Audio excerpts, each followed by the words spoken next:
ஆண்டவருடைய ஆவி என்மேல் உள்ளது, ஏனெனில் அவர் எனக்கு அருள் பொழிவு செய்துள்ளார். ஏழைகளுக்கு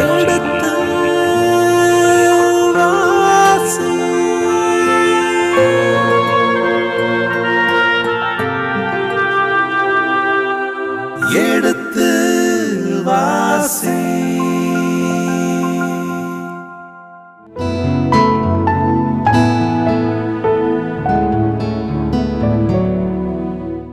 இனி இதயங்களே எடுத்து வாசி நிகழ்ச்சியில் சாமுவேலின் முதல் புத்தகத்துடனான விவிலிய விளக்கங்களுக்கு செவிமடுத்துக் கொண்டிருக்கின்றோம். கடந்த பகுதியின் தொடர்ச்சியை இன்று தொடங்குவோம். வாருங்கள் நிகழ்ச்சிகள் செல்வோம். உங்கள் சார்பாக தந்தை அவர்களுக்கு வணக்கம் சொல்லி நிகழ்ச்சியை தொடங்குவோம். வணக்கம் தந்தை அவர்களே.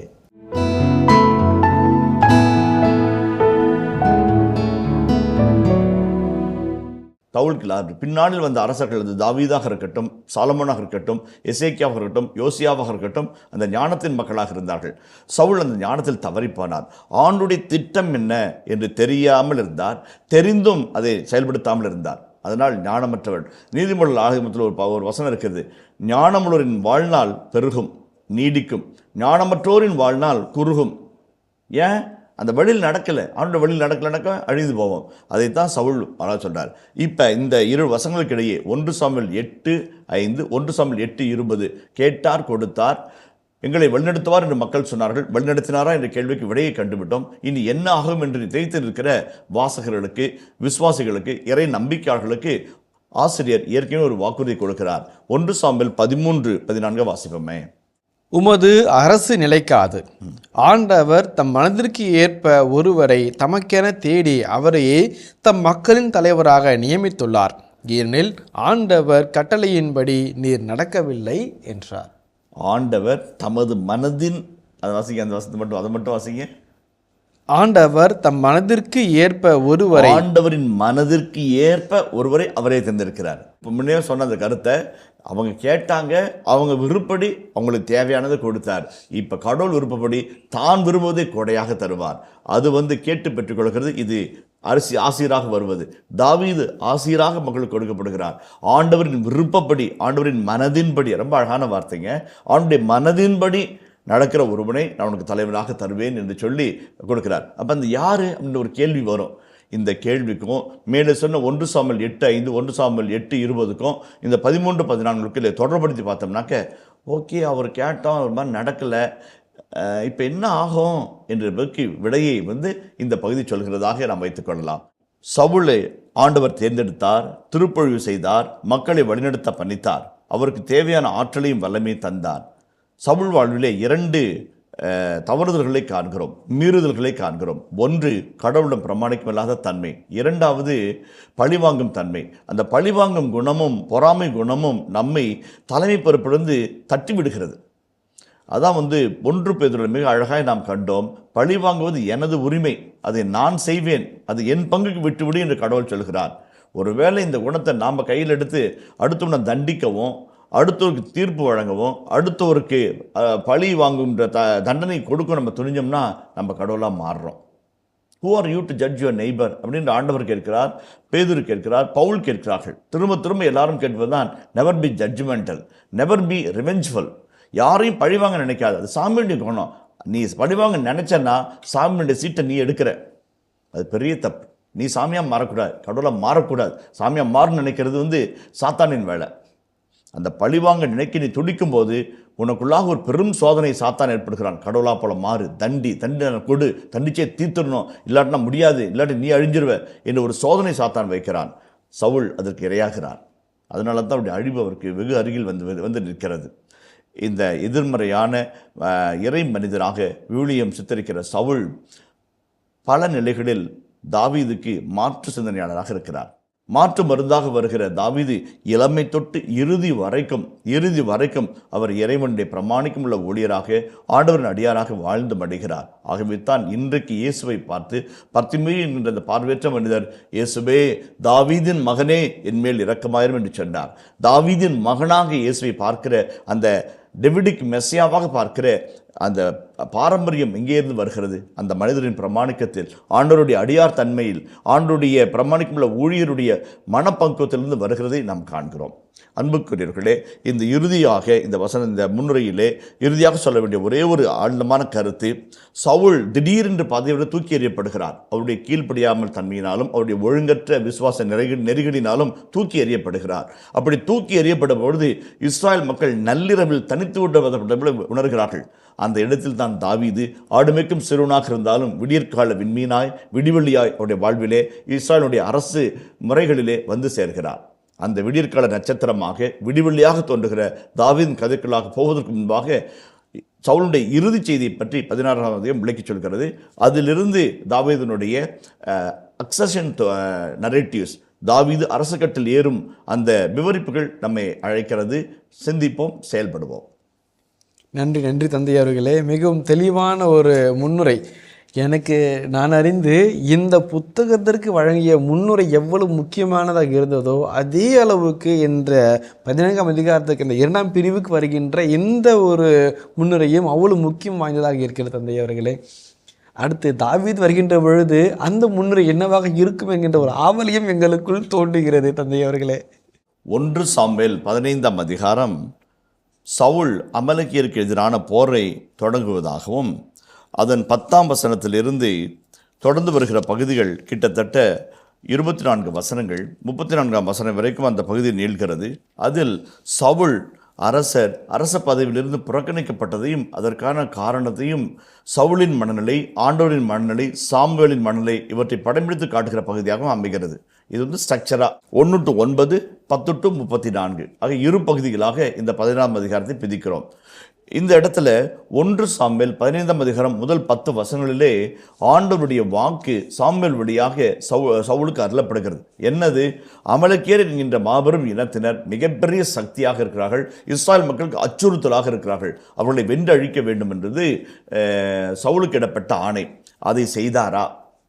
அதை செய்யும்போது முழுமையாக செய்தாரா, அரைகுறையாய் செய்தாரா என்ற கேள்வியை நம் முன்பாக வைத்து இந்த பகுதி ஆரம்பிக்கிறது. இதில் முக்கியம், இந்த அதிகாரத்தில் சொல்கிற 2வது முக்கியமான கருத்து, தொடக்க நூல் 6ஆம் அதிகாரம் 6ஆம் வசனத்தை வாசிங்களேன். தொடக்க நூல் 6ஆம் அதிகாரம் 6ஆம் வசனத்தை பாருங்களேன். மண்ணுலகில் மனிதரை உருவாக்கியதற்காக ஆண்டவர் மனம் வருந்தினார்.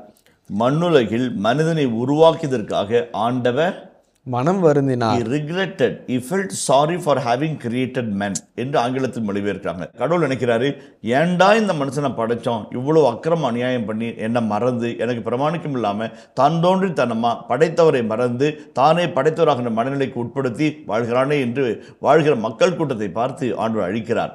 அதுக்கப்புறம் தான் நோவாவின் வெள்ளப்பெருக்கு, அப்புறம் நோவாவின் அழைப்பு, பெட்டகம் பற்றிய செய்தி அந்த பகுதி கடந்து வருகிறது. அப்போ பாருங்க, 1 சாமுவேல் 15, 10, 11 வசனங்களை வாசிப்போம். அப்பொழுது ஆண்டவரின் வார்த்தை சாமுவேலுக்கு அருளப்பட்டது. அவர் கூறியது, சவுலை அரசனாக்கியதற்காக நான் வருந்துகிறேன். சவுலை அரசனாக்கியதற்காக நான் வருந்துகிறேன். 1 சாமுவேல் 8:5 எங்களை வேற்று நாட்டினர் தங்கள் மக்களை வழிநடத்துகிற அரசனை போல் எங்களுக்கும் அரசனை தாய் என்று கேட்டார்கள், ஆண்டவர் கொடுத்தார். அவர்கள் கேட்டார்கள், ஆண்டவர் கொடுத்தார். இப்போ ஆண்டவர் மனம் வருந்துகிறார். ஆண்டவரும் சவுலை இஸ்ரேல் மீது அரசராக்கியதற்காக மனம் வருந்தினார். 2 முறை சொல்கிறேன். ஏற்கனவே சொன்னேன், ஒரு கருத்து ஒரு பகுதியின் முன்னிலும் பின்னிலும் வந்தால் அது இன்க்ளூசிவோ என்று சொல்வார்கள். ஏன்னா அந்த ஒட்டுமொத்த பகுதியினுடைய மைய கருத்து முன்னிலும் பின்னிலும் வருகிற அந்த இன்க்ளூசிவ் செய்தி தான் அந்த பகுதியின் மைய கருத்தாக இருப்பதனால் ஆசிரியர் அதை வலியுறுத்தி சொல்கிறார். எந்த கருத்தோடு ஆரம்பிக்கிறாரோ அதே கருத்தோடு நிறைவு செய்கிறார், இல்லைங்களா? அப்போ கடவுள் சவுலை அரசனாக ஆக்கியதற்காக மனம் வருந்தியனார் என்று ஆரம்பிக்கிற அந்த பகுதி அதே வசனத்தோடு நிறைவு பெறுகிறது. அப்போ இந்த ஒட்டுமொத்த 24 வசனங்களுடைய சாராம்சம் என்ன, மைய கருத்து என்ன என்று பார்த்தால் ஆண்டவர் சவுலை குறித்து மனம் வருந்துகிறார். இந்த 2 செய்திகளை நம்ம பார்த்தோம்னாக்க, சவுல் அமலேக்கியரை எதிர்த்து போராட அழைக்கப்படுகிறார். அந்த அழைப்பை அவர் ஏற்றாரா, ஏற்ற அழைப்பை செயல்படுத்தினாரா, முழுமையாக செயல்படுத்தினாரா, அவர் செயல்படுத்திய விதம் கடவுள் பிரியமாக இருக்கிறதா என்ற கேள்விகளை முதல் 9 வசனங்கள் முன்பாக வைக்கிறது. அதற்கான விடையை நாம் காண்கின்ற பொழுது கடவுளுடைய ரியாக்ஷன், கடவுளுடைய செயல்பாடு, எதிர்விளைவு என்ன என்பதை சிந்தித்து பார்க்க 10 முதல் 34 பகுதிகளிலே நாம் அழைக்கப்படுகிறோம். இப்போ முதல் 9 வசனங்களை நம்ம பார்ப்போம், அப்புறம் அடுத்த பகுதி கடந்து போவோம். 1-2 வசனங்களை வாசிப்போம். சாமுவேல் சவுலை நோக்கி கூறியது, ஆண்டவர் தம் மக்களாகிய இஸ்ரேலின் அரசராக உம்மை திருப்பழிவு செய்ய என்னை அனுப்பினார். ஆகவே இப்பொழுது ஆண்டவரின் வார்த்தையை கேளும். படைகளின் ஆண்டவர் இவ்வாறு கூறுகிறார்: இஸ்ரேலர் எகிப்து நின்று வெளிவந்தபோது அமலேக்கியர் அவர்களை வழிமறைத்ததற்காக அவர்களை நான் தண்டிக்கப் போகிறேன். ஆகவே சென்று அமலேக்கியரை தாக்கி அவர்கள் உடைமைகள் அனைத்தையும் அழித்தொழியும். அவர்கள் மீது இரக்கம் காட்டாமல் ஆண்களையும் பெண்களையும் பிள்ளைகளையும் பாலர்களையும் மாடுகள் ஆடுகள் ஒட்டகங்கள் கழுதைகள் அனைத்தையும் கொன்றுவிடும். ஓகே, இப்போ 1 முதல் 3 வரல வார்த்தைகளில் இந்த பகுதியை வாசித்தோம். யோசுவா புத்தகத்தை நம்ம இணைந்து செயல்படுத்தினோம். என்ன தோன்றுது உங்களுக்கு? ஹெரம் என்று சொல்லப்படுகிற அந்த புனித போர் பற்றிய ஒரு செய்தி பின்னணியில் இருக்கிறத பார்க்குறோம். என்ன சொல்கிறாரு? இஸ்ராயல் மக்களை கால்நடையாமல் செங்கடலில் கடக்க வைத்து பாலும் தேனும் பொழியும் கானானுக்கு அழைத்து போகும் வழியிலே அமலேக்கியர்கள் தடுத்தார்கள், வதைத்தார்கள், போருக்கு புறப்பட்டு வந்தார்கள். அதற்காக இப்போ நான் பழி வாங்க போகிறேன். அப்போ என்ன? கடவுள் பழிவாங்கும் ஒரு நிலையை உருவாக்குறார் என்றால் அது புனித போர். இந்த போர் என்னுடைய போர், உனக்காக நான் போராடுவேன் என்று சொல்கிற உக்கிரமான வார்த்தைகள் அது. அதுதான் கடவுள் சாமுவேலுக்கு சொல்கிறார், சாமுவேல் சவுலுக்கு சொல்கிறார். சொல்லும்போது முதல் வசனத்தில் ஒரு அழகான பொடி வைத்து சொல்கிறார், ஆண்டவர் உன்னை அரசனாக திருப்பொழுது செய்ய சொன்னார், நான் செய்தேன், நீ அரசனாகினாய். ரொம்ப அழகான ஒரு கருத்து. இப்போ போருக்கு போங்கிறாரு. நீ ஏன் போருக்கு போகணும்? தம்பி, உன்னை அரசனாக்கிறதே நான் தான். புரிஞ்சதா? மக்கள் கேட்டாங்கனால நீ அரசனாகின்னு நினச்சிக்காத. உன்னை திருப்பொழிவு செய்து சொன்னது நான் சொல்லுகிறேன், போருக்கு போ. சரிங்களா? முதல் காரியம். 2வது ரொம்ப அழகாக சொல்வார், புறப்பட்டு போருக்கு போ என்று சொல்லிவிட்டு அந்த ஒரு வார்த்தை சொல்வார், இப்பொழுது ஆண்டவரின் வார்த்தைகளை கேளும். கேள் என்பதற்கான எபிரேய சொல் ஷெமா. கேள் அதாவது முன்னில் இருக்கிற ஒருவரை பார்த்து ஆண் பாலில் 2ஆம் நிலையில் ஒரு கட்டளை வாக்கியம். கேள், ஆண்டவர் சொல்ற வார்த்தையை கேள். It's a command. பா ப்ளீஸ் பா, நோ, கோ, லிசன். அதான் கடவுளுடைய கட்டளை. அது கட்டளை என்பதற்காக அந்த வார்த்தையை சொல்கிறார். இப்பொழுது ஆண்டவரின் வார்த்தையை கேள், ஷெமா. அந்த கேள் என்ற வார்த்தைக்கு 3 விளக்கம் நான் சொன்னேன். 1 லிசன், ஹியர் அண்ட் ஒபே. இந்த 3 வார்த்தைக்கும் அந்த ஷெமா என்ற ஒரே ஒரு வினைச்சொல் தான் இருப்பதாக நம்ம ஏற்கனவே சாமுவேலுடைய அழைப்பில் நம்ம பார்த்தோம். அப்போ கேள்னா என்ன? கேள், செவியார கேள், உள்ளத்தை திறந்து கேள். நான் உள்ளத்திலிருந்து கேட்டேன் அப்படின்னாக்க நான் சொல்கிறது அத்தனை நீ செய்வேன். நீ அடியான், உன்னை திருப்பணி செய்த நான் சொல்கிறத கேளு. அப்போ அழகான ஒரு முன்னுரை. அந்த முன்னுரைக்குள்ளாக இருக்கிற அர்த்தம் இதுதான். நான் சொன்ன வார்த்தையை நீ மீறக்கூடாது. நான் என்ன சொல்கிறேனோ அதை செய்யணும். அதான் கடவுளுடைய கட்டளை. அதுக்கு அடுத்த பகுதியில் பாருங்களேன், ஆண்டுடைய மனதை சொல்கிறாரு, இஸ்ராயலர் எகிப்திலிருந்து வழிவந்த போது அமலேக்கியர் அவர்களை வழி மறுத்ததற்காக அவர்களை நான் தண்டிக்கப் போகிறேன். நான் ஏற்கனவே சொன்னேன், தண்டிப்பதும் பழிவாங்குவதும் கடவுளுடைய உரிமை. கடவுளுடைய கோபம், கடவுளுடைய தீர்ப்பு வரும்போது அவர் தண்டிப்பார், அவர் தீர்ப்பெழுதுவார். ஒருவேளை கடவுளுடைய தண்டிப்பை நம்ம எதிர்த்து கேட்டோம் அப்படின்னாக்க யோனாவை போல, யோபுவை போல கடவுளோடு வாதாடுவர்களாக மாறுகிறோம். கடவுள் தீர்ப்பு சொன்னார், நினிவே 40 நாட்கள் அழிந்துவிடும், போய் சொல்லுண்டாரு. கடவுள் மனசை மாற்றிக்கிட்டார். யோனா என்னங்காண்டவர் உங்களை பேச்சு கட்ட சொன்னேன், எல்லாம் என்ன ஸ்டூபிட் ஃபெலோன்னு சொல்லுவாங்க, நீங்கள் உங்கள் மனசை மாற்றாதீங்க அப்படின்னு போராடுறார். மனதை மாற்றுகிற ஆண்டவர் எதற்காக? நன்மை தனத்திற்காகவும் நீதிக்காகவும் தன் மனதை மாற்றிக்கொள்கிறார். தாம் செய்ய கருதை குறித்து தாமதிக்கிறவர் யோசிக்கிறவர் என்று திருப்பாடல் ஆசிரியர் ஆண்டவரினுடைய தன்மைகளை பற்றி சொல்கிறார். இந்த இடத்துல நான் தண்டிக்க போகிறேன். அதுக்கு முன்னாடி ஒரு கட்டளை வாக்கியம் வந்துருச்சு. இப்போ தண்டிக்க போகின்ற தீர்க்கமான மனதை சொல்கிறார். யாரை? அமலேக்கியரை தண்டிக்க போகிறார். அது எப்படி தண்டிக்கணும் அது சொல்லுங்களேன். ஆகவே சென்று அமலேக்கியரை தாக்கி அவர்கள் உடைமைகள் அனைத்தையும் அழித்தொழியும். அழித்து ஒழியும் எல்லாம் 2 வார்த்தை. அடுத்தது, அவர்கள் மீது இரக்கம் காட்டாமல் ஆண்களையும் பெண்களையும் பிள்ளைகளையும் பாலகர்களையும் மாடுகள் ஆடுகள் ஒட்டகங்கள் கழுதைகள் அனைத்தையும் கொன்றுவிடும். அதான் ரொம்ப அழகான கடுமையான வார்த்தைகள். ஆனால் அதில் ஒரு இன்க்ளூசிவ் லாங்கே இருக்குது. ஆண்களை, பெண்களை, பிள்ளைகளை, பாலகர்களை, ஆடுகள், மாடுகள், ஒட்டகங்கள், கழுதைகள் சொல்லிட்டு அனைத்தையும் கொன்றுவிடும். அதில் 5 அறிவு படுத்த மிருகங்களாக இருக்கட்டும், 6 அறிவு படுத்த மனிதர்களாக இருக்கட்டும், எல்லாரும் என் கோபத்துக்கு உள்ளாகிறார்கள், அவளை அழித்து விடும். இது ஒரு ட்ராப். இது ஒரு கன்னி. இதில் சவுல் மாற்றாரா இல்லையான்றது அவருடைய மனநிலை பொறுத்தது. அனைத்தையும் அழித்துவிடு. ஹெரம் என்று சொல்கிற அந்த எபிரேய சொல்லுக்கு விவிலிய அகராதி ஒன்று சொல்கிறது டோட்டல் டெர்மினேஷன், எக்ஸ்டெர்மினேஷன் என்று சொல்கிறாள். அப்படி இல்லாத மாதிரி அப்படி நேர்ந்து நிறவி அழிச்சு ஒழிச்சது. அதான் எக்ஸ்டெர்மினேஷன், டோட்டல் எக்ஸ்டெர்மினேஷன். அதான் கொண்டு அழித்து ஒழியும்னு சொல்கிறாரு. அனைத்தையும் கொண்டு விடுங்கிறாரு. டோட்டல் எக்ஸ்டெர்மினேஷன். ஒரு புனித போர்ப்பா, புரிஞ்சுக்க, நான் சொல்கிறது நீ செய்யணும். நான் சொல்கிறேன், நீ செய்ய போகிற, ஏன்னா நான் தான் உன்னை திருப்பொழிவு செய்தேன். இதுங்களா இந்த 3 வசனங்களில் கடவுளுடைய கட்டளை, கடவுளுடைய திட்டம், எதற்காக, ஏன், அதன் பின்புலம் நம்ம பார்த்தோம். அடுத்த வசனத்துக்கு போவோமே. தந்தை அவர்களே, இந்த இடத்திலேயே மீண்டும் மீண்டுமாக மக்கள் மனதில் எழுகின்ற ஒரு கேள்வி, நம்ம கடவுள் ஏன் கொலகார கடவுளாக இருக்கிறாரு, பழைய ஏற்பாடுகள் கோவக்கார கடவுளாக இருக்கிறாரு, இறக்கமில்லாத கடவுளாக இருக்கிறாரு, பெரியவங்க புத்தி இருக்கிறவங்க தப்பு செஞ்சாங்க, குழந்தைங்க என்ன பண்ணாங்க, வாயில் ஆடு மாடு என்ன பண்ணுச்சுன்ற ஒரு கேள்வியை விவில் வாசிக்கின்ற பொழுது, ஏற்கனவே விளக்கம் நாம் சொல்லியிருக்கின்றோம், ஆனாலும் கூட வாசிக்கின்ற பொழுது அதே கேள்வி மீண்டும் மீண்டும் மக்கள் மனதில் வருவது இயல்பாக இருக்கின்றது.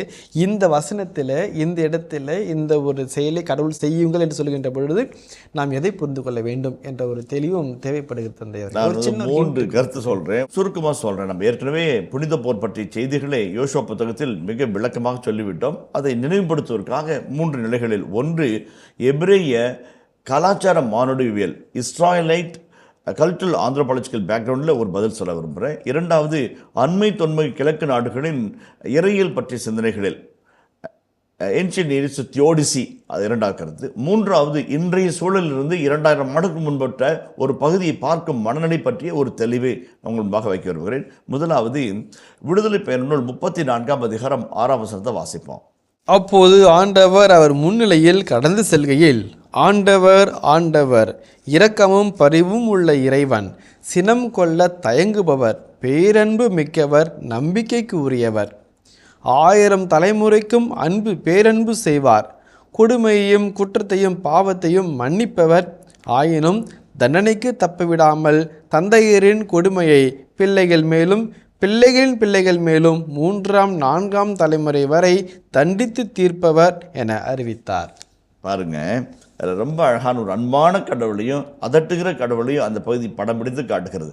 இந்த விடுதலை பயணநூல் 34ஆம் அதிகாரம் 2ஆம் கற்பலைகளை கொடுக்கிற ஒரு அழகான காட்சி. முதல் கற்பலைகளை முறித்தது மொய்சன், 2வது கற்பலைகளை கொடுக்கிறாரு. அவருடைய முத்தாய்ப்பான வசனம் இதுதானாக்க, ஆண்டவர் ஆண்டவர். அது என்ன ஆண்டவர் ஆண்டவர்?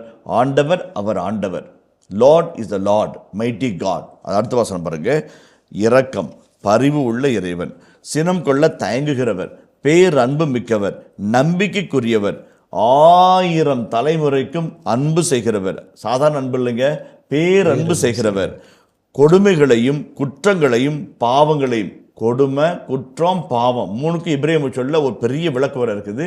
கொடுமை குற்றம் பாவம் அனைத்தையும் மன்னிக்கிறவர். இதுதான் கடவுள். நீங்கள் சொல்கிறீங்க பழைய ஏற்பாட்டு கடவுள் கொலகார கடவுள்ன்றீங்க, நான் விளக்க சொல்கிறேன். கடவுள் யாருன்னு சொல்லி சொல்கிறேன். ரொம்ப அழகான கடவுளுங்க பழைய ஏற்பாட்டு கடவுள். நிறைய சமயத்தில் நம்ம பழைய ஏற்பாட்டு கடவுளை புரிஞ்சிக்காமல் இருக்கிறனால தான் இயேசு காட்டிய தந்தையினுடைய இறைமுகத்தை நம்மளால் புரிஞ்சிக்க முடியல. பழைய ஏற்பாட்டை தனியாக பகுத்து வச்சுட்டு புதிய ஏற்பாட்டு மார்சியன் என்ற ஒரு தப்பறையாளர் சொன்னார், புதிய ஏற்பாட்டு கடவுள் அன்பான கடவுள், அவர் மட்டும் போதும், புதிய ஏற்பாடுன்னு வச்சுக்கலாம், பழைய ஏற்பாட்டை தள்ளி விட்டுலாம் என்று சொன்னார். அந்த ஒரு மனநிலை பலருக்கும் இருக்கிறது. என்னுடைய முயற்சி எல்லாம் பழைய ஏற்பாட்டு விவிலிய பேராசிரியருடைய எல்லாருடைய முயற்சியும் அந்த அழகான தந்தையின் இறை தந்தையின் அன்புமுகத்தை கண்டுகிட்டோம்னாக்க இயேசுவையும் இயேசுவின் மனநிலையும் அவருடைய செயல்பாடுகளையும் மீட்பு திட்டத்தையும் மிக எளிதாக புரிந்து கொள்ளலாம். விடுதலை பயணநூல் 34ஆம் வசனம் 8 குணங்களை சொல்கிறது. ஆண்டவர் அவர் ஆண்டவர், அது ஒரு குணம். இஸ் மைட்டி காட், அதான் லார்ட் த லார்ட். இரக்கம் பரிவு, சினம் கொள்ள தகுந்தவர், பேரன்பு கொண்டவர், நம்பிக்கைக்குரியவர், 1000 தலைக்கு பேரன்பு செய்வார், கொடுமைகளையும் குற்றங்களையும் பாவத்தையும் மன்னிக்கிறவர். 8 ஆச்சுங்களா? 8 குணத்துக்கு ஒரு குணம் மாற்று குணமாக இருக்குது. இவ்வளோ அன்பான கடவுள் தப்பு பண்ணவனை பார்த்துட்டு சும்மா இருக்க மாட்டார், சும்மா இருக்க மாட்டார். அது கடவுளும் கடவுள் மனிதர்களும் குணம். உதாரணத்துக்கு ஒரு உதாரணம் சொல்கிறேன் பாருங்க. மோய்சன் பரவோனின் மகள் ஆற்றுல இப்படி எடுத்து அரசவையில் வளர்க்குறாங்க. எகிப்தியனை போல எகிப்திய அரசா உடை தரித்து ரதத்தில் அமர்ந்து குதிரை பயிற்சி வாழ் பயிற்சி பெற்று அரச மகனாக வளர்கிறான். அவன் வெளியே வரும்போது ஒரு எகிப்தியன் ஒரு யூதனை பார்த்து வஞ்சனை செய்து அவனை வற்புறுத்தி கடன் பறிக்கிறான். அவனை தாக்கி அந்த எகிப்தியனை கொள்கிறார். தான் எகிப்திய வம்சத்தில் வளர்ந்தாலும் பரவனின் மகனாக வளர்ந்தாலும் தப்பு தான் சொல்லிட்டு அந்த எகிப்தியனை கொள்கிறாரு. அடுத்த நாள் வரும்போது ஒரு யூதன் இன்னொரு யூத அடிமையை வாக்குவாதம் செய்து கொண்டு சண்டை போடுறாங்க. 2 பேரும் யூத அடிமைகள் தான், நான் சண்டை போட்டுருக்கிறாங்க. அப்போ சொல்கிறாரு, யார் தப்புன்னு கேட்குறாரு, ஏன் தப்புன்னு கேட்குறாரு, நீதியின் குரல். அப்போ அவர் சொல்கிறாரு, நீ என்ன நீதிபதியா, எங்களை 2 பேர்த்தையும் பார்க்கறது வரேன்னு ஒருத்தர் அடிக்கிறார். அடித்து அவனை தண்டனை கொடுக்குறாரு. அப்போ தான் நேற்று அவனை கொண்ட மாதிரி என்ன கொண்ட பார்க்குறாங்களே, ஐயோ நம்ம தப்பு தெரிஞ்சான்ட்டு ஓடுற மாமா வீட்டுக்கு போகிறாரு. மாமா வீட்டில் பஞ்சம் பிழைக்க போனாருங்க. துண்டை காணும் துணியை காணும்னு உயிருக்கு பயந்து ஓடி போனார். கிணத்துல அப்படியே பசி மரத்தில் கிடக்கிறார். அவங்களோட மாமூட்டு பிள்ளைங்க தண்ணி முள்ள வருது. யாருன்னு தெரியாது, எவருன்னு தெரியாது. இதுனா பழக்கம் இல்லை, பரிச்சயம் இல்லை. மாமூட்டு பிள்ளைங்க கூட தெரியாது. திருடங்க வந்து ஆட்டு மந்தையை கவர்றதுக்கும் பெண்களை தவறாக நடப்புகிற துணிஞ்செடுத்து போராடி துரத்திட்டு அந்த பிள்ளைங்க எல்லாத்துக்கும் தண்ணி அரைச்சி கொடுக்குறார். அப்போ தான் சொல்லுங்க, நீங்கள் எங்கள் வீட்டுக்கு வாங்க சாப்பிட்டு போங்கள தான் அது மாமுடன் புரியுது. நான் எதுக்கு சொல்கிறேன்னா, அந்த மோயிசனுடைய மன்னலை தலைமைத்துவம் ஒரு தலைவன் நீதியின் தலைவனாக இருக்கிறார். ஏன்னா அவர் நீதியின் கடவுளின் தலைவன். அது சொந்த இனமாக இருக்கட்டும், வேற்று மனிதராக இருக்கட்டும், திருடனாக இருக்கட்டும், தப்புனா தப்புன்னு கேட்குற குணம் கடவுளுடைய குணம். அதுதான் அந்த தண்டனையை தண்டிக்கும் கடவுளாகவும், கோபக்கார கடவுளாகவும், கொலைக்கார கடவுளாகவும் பார்க்காம நீதியின் கடவுளாக பார்க்க நம்ம அழைக்கப்படுகிறோம். அதுதான் வந்து இஸ்ராயலேட் கல்ச்சுரல் ஆந்த்ரோபாலஜி. இந்த அன்பான கடவுள் தப்பு செஞ்சால் தண்டிக்க தயங்க மாட்டார். குட்ட குனிவோனும் முட்டாளும், குனி குட்டுவோனும் முட்டாளுங்க. அந்த ஏதாவது ஒரு இடத்துல நிமிந்து கேட்கணும். அது கேட்க உனக்கு முடியலையா, கடவுள் உன் சார்பாக கேட்பார். இஸ்ராயல் மக்களை வாட்டி வதைச்சாங்க, தரையில் போட்டு மிதிச்சாங்க, தரையில் ஊட்டப்பட்ட சேரிப்பல் நினைத்தார்கள். ஆண்டவர் அவர்கள் சார்பாய் நின்று போராடினார் எகிப்திற்கு எதிராக. அது கொலகார கடவுளா, கொண்டளிக்கிற கடவுளா, நீதியின் கடவுள். அதுதான் அந்த நீதியினுடைய பரிமாணத்தை கரெக்டாக புரிஞ்சுக்கிட்டோம் அப்படின்னம்னாக்க அழகாக நம்ம தெரிஞ்சுக்கலாம். ரொம்ப அழகான ஒரு செய்தி அது. அது ஒரு முதல் கருத்து. இரண்டாவது கருத்து, அண்மை தொன்மை கிழக்கு நாடுகளின் இறையியல் பற்றிய, இறைவன் பற்றிய தியோடிசி, இறைவன் பற்றிய சித்தாந்தம் என்னன்னாக்க, எந்த ஒரு கடவுள் தோற்று போகிறதோ அது வலிமையற்ற கடவுள், இம்பார்ட்டன்ட் காட் என்று நினைத்தார்கள். இப்போ பபிலோனி நாடு கடத்தில் நடந்த ஒரு மிகப்பெரிய ஒரு இறையியல் சிக்கல் என்ன அப்படின்னாக்க, மார்துக்கு காடுக்கோ யாவே காடுக்கும் சண்டை நடக்குது. பபிலோனிய படையும் இஸ்ராயலின் படையும் மோதுவதிலே எருசலேம் தரைமட்டமாக்கப்படுகிறது, தீக்கிரையாக்கப்படுகிறது, பெண்கள் கற்பழிக்கப்படுகிறார்கள், குழந்தைகளை பாறை மீது அடித்து சாகடிக்கிறார்கள், அரசர்களையும் பெண்களையும் அரச குடும்பத்தையும் பிரபுக்களையும் சங்கிலியில் கட்டி 700 மைலுக்கு எடுத்து போகிறாங்க. அப்போ அவங்க கேட்ட கேள்வி, நம்ம கடவுள் சக்தி இல்லையா? நம்ம கடவுள் மார்துக் காட்ட தோத்துட்டாரா? பபிலோனுடைய கடவுளாகிய மார்துக்கிட்ட தோத்துட்டாரா? அது எங்கிருந்து வருகிற எண்ணம்? அண்மை தொன்மை நாடுகளில் இறைவன் பற்றி சித்தாந்தத்திலிருந்து வருகிற கேள்வி இல்லைங்களா? அப்போ தான் வந்து கடவுள் வந்து தோற்று போகாத ஒரு கடலை காட்ட வேண்டும் என்றால் அவர் கோபக்காரராக, தண்டிக்கிறவராக. அல்லதான் திருப்பாடல் ஆசிரியர் சொல்கிறாரு, நீர் சுனம் கொண்டது ஒரு நொடிதான், ஆனால் நமது பேரன்பு 1000 ஆண்டுகளை தாண்டுகிறதுன்னு சொல்வார். 1000 ஆண்டுகளுக்கு அன்பு செய்கிற ஆண்டவர் ஒரு நிமிஷம் கோபப்படக்கூடாதுங்களா? அது என்ன நியாயம் படக்கூடாதுன்னு நினச்சாக்க? இப்போ சொல்லுங்கள், வந்து கோபக்கார கடவுளா கொலகார கடவுளான்னு சொல்லுங்கள். மூன்றாவது கேள்வி அழகாக சொல்கிறேன். நாம் வந்து மிக முக்கியமான கருத்து, இன்றைக்கு 4000 ஆண்டுகளுக்கு பிறகு அந்த விவிலிய புத்தகங்களை வாசிக்கிறோம். இந்த புத்தகம் எழுதப்பட்ட காலகட்டம் கிறிஸ்துக்கு முன்பாக 2000 ஆண்டுகளுக்கு முன்பாக. 4000 ஆண்டுகளுக்கு முன்பாக எழுதப்பட்ட மனநிலை, வாழ்க்கை சூழல், கலாச்சார சூழல், இறைவன் பற்றிய சிந்தனை, அவருடைய வாழ்வியல் நிலைகள், அவருடைய வாழ்வியின் போராட்டங்கள், அந்த பகுதிக்குள்ளாக எழுந்த ஒரு பகுதியை இந்த காலத்தை வாசிக்கும் போது அவுட் ஆஃப் கான்டெக்ஸ்டில் வாசிக்கக்கூடாது. அதாவது ஒரு அழகான விவிலிய பேராசிரியர் சொல்லுவார், text without context is dangerous. Text without context is dangerous. உதாரணத்துக்கு ஒரு மனிதர் பைபிள் படிச்சுட்டு பைபிள் சொல்கிறது கடவுள் இல்லைன்னு சொல்கிறாங்க அப்படின்னாரு. என்னடா சொல்கிறேன் அப்படின்னு இன்னொருத்தன் கேட்குறான். ஆமாம், பைபிளில் போட்டிருக்குது கடவுள் இல்லைன்னு போட்டிருக்குதுன்னாரு. எங்கடா இப்படி சொல்லணும்னு பார்த்தாக்க, அதை அவன் படிக்கிற வசனத்தை படித்து பார்த்தா, அறிவிலி தனக்குள் சொல்லிக் கொடுக்குறான் கடவுள் இல்லை என்று அப்படின்னு இருக்குது. கடவுள் இல்லைன்றதை மட்டும் அவன் எடுத்துக்கிட்டான், அறிவிலி சொல்லுகிறான்றதை விட்டுட்டான். அதாவது செலக்டிவ் ரீடிங்கிறது. அப்போ நம்ம டெக்ஸ்ட்டை வந்து கான்டெக்ஸ்டுக்குள்ளே வச்சு படிக்கணும். இந்த எடுத்து வாசியை நான் நேசிப்பதும் அதை இவ்வளோ முயற்சி எடுப்பதும் எதற்காக? வகுப்பறைகளுக்காக இதை 10 நிமிடங்கள் சொல்வேன். அந்த 10 நிமிட செய்தியை 10 மணி நேரமாக விவரித்து சொல்கிறேன். அதற்கான வாய்ப்பும் அதற்கான மேடையும் இந்த மாதா தொலைக்காட்சி உருவாக்கி இருக்குது. அதற்காகத்தான் நன்றி கூறி முழு முயற்சியோடு இந்த விவிலிய அறிவும் பின்புலமும் அந்த கான்டெக்ஸ்ட் என்கிற சூழல் அமையும் மக்களை சென்று சேர வேண்டும். அது சேர்ந்தான அந்த வரிகள் எல்லாம் வைர விலைகளாக மாறும். அதான் தாங்க. அப்போ தான் இதை புரிஞ்சுக்கிட்டோம்னாக்க, அந்த பின்புலத்திலிருந்து வாசிக்க கற்றுக்கொண்டோம் என்றால், கான்டெக்ஸ்டுக்குள்ளே புரிஞ்சுக்கிட்டோம் நினச்சோம்னாக்க, அந்த கடவுளை கோபக்கார கடவுளோ கொலகார கடவுளோ தண்டிக்கார கடவுளாக நம்ம பார்க்க மாட்டோம். இனிய இதயங்களே, எடுத்து வாசி நிகழ்ச்சியில் சாமுவேலின் முதல் புத்தகத்துடனான விவிலிய இறை வசனங்களுக்கு செவிமடுத்துக் கொண்டிருக்கின்றோம். இதன் தொடர்ச்சியை மீண்டும் அடுத்த பகுதியில் பார்ப்போம். அதுவரை இணைந்திருங்கள். இயேசுவே புகழ், இயேசுவே நன்றி, மரியே வாழ்க. இதை பார்த்தோம்னா நம்மளுக்கு வந்து ஒரு வல்லமையின் கடவுளை, வார்த்தையின் கடவுளை நம்ம பார்க்குறோம். ஆனால் அது ஒரு மாற்று கலாச்சாரம். ஏன்னாக்க அண்மை தொன்மை கிழக்கு நாடுகளில் மிகப்பெரிய கலாச்சாரமாக இருந்தது பபிலோனிய கலாச்சாரம். தொடக்கத்தில் கடவுள் விண்ணையும் மண்ணையும் படைத்தார். அதில் 7 வார்த்தை, 7 வசனம், 7 எழுத்துக்கள் இருக்கும். அப்படி அழகாக செதுக்கி வைக்கிறார். அந்த ஒற்றை வார்த்தை உலகத்தை படிச்சுட்டாரு. மாறுதுக்கு மாதிரி அடித்து பிடிச்சி பிச்சுக்கோ போட்டு தொட்டுக்கோ தொடச்சிக்கோன்னு முடிஞ்சு முக்கி முனகி திக்கி திணறி அப்படியே கூலாக உட்காந்து சொல்கிறார்.